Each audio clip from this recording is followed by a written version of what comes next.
It's painting day. About 1 week after we originally wanted to start this project, we had some water damage that we took care of, and now we're going to have some people over to help us today and hopefully get the whole inside of the RV primed first, cabinets as well, and then moving on to painting the walls and hopefully the cabinets after that, but we'll see. Depends on how fast we can move through it.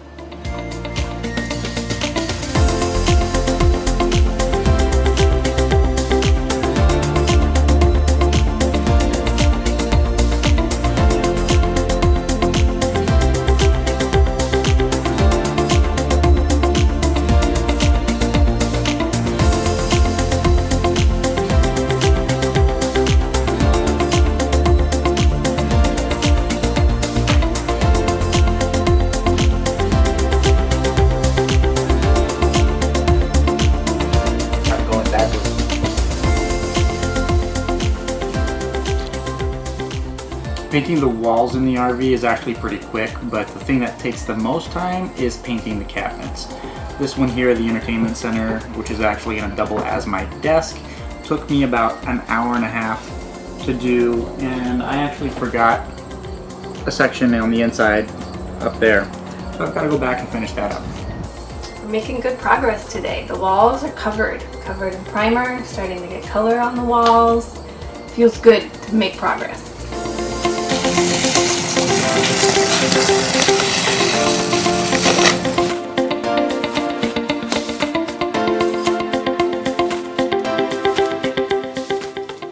The water damage repair continues today with work on the outside here. I'm going to be sealing up the joints between the front and the sides of the RV just to make sure that everything's sealed up completely before we actually start repairing the walls on the inside of the bedroom.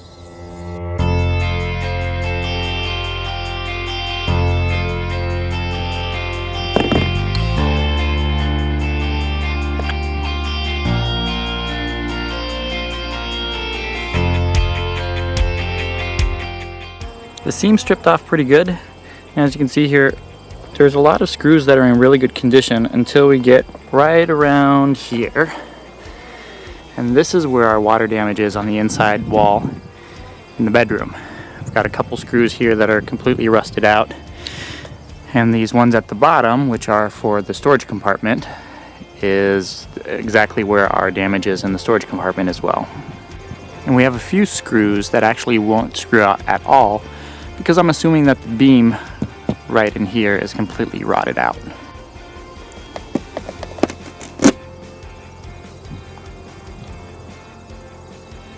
And now the moment of truth. With all the screws out, it's time to take off this corner seam to see what the actual damage is below it.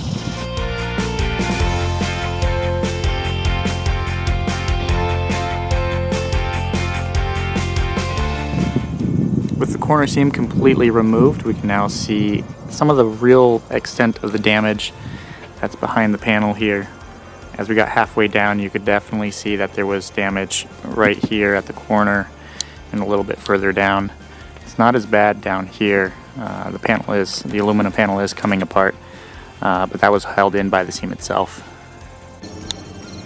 Managed to get the second corner off to fix this one since there is a little bit of water damage. Fortunately, there is not as much damage on this one as there is on the other side. But based on what we've seen with both sides, we're probably going to have to pull back the paneling and replace the water damaged wood from the outside rather than the inside, since the cabinets on the inside, which sit right about here and here, are stapled from the outside to the walls, so we can't remove them from the inside. This wood is completely rotted out. I don't think wood's supposed to do that.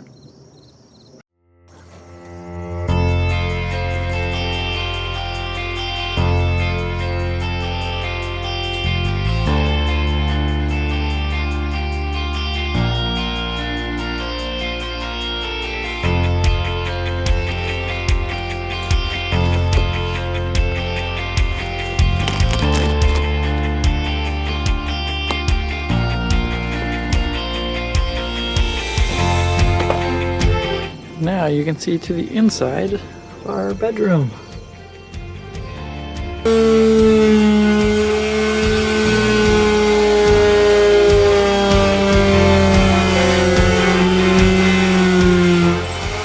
Yesterday's project was supposed to be fairly simple, resealing the front of the RV for a water leak that was leading into the bedroom, but it quickly turned into this.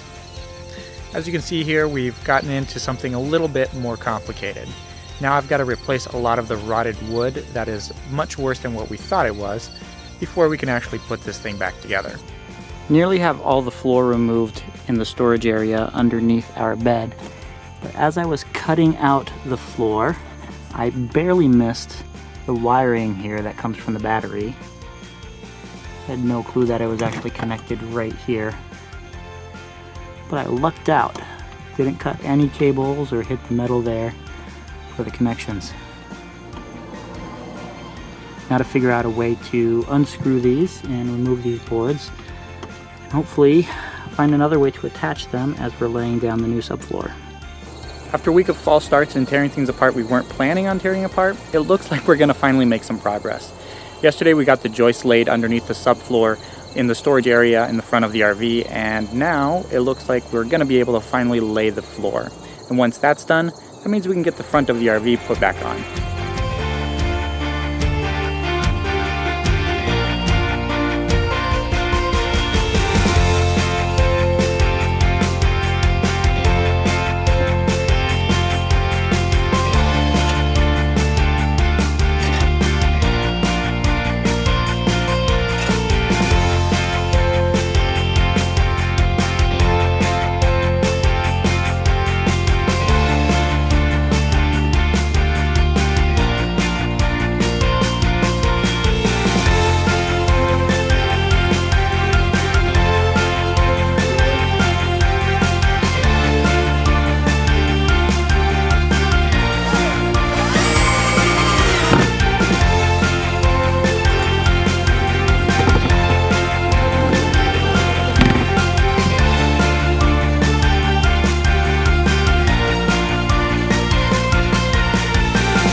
After 1 week of work, it doesn't actually look like I've done anything, but there's been a lot of things that have been completed.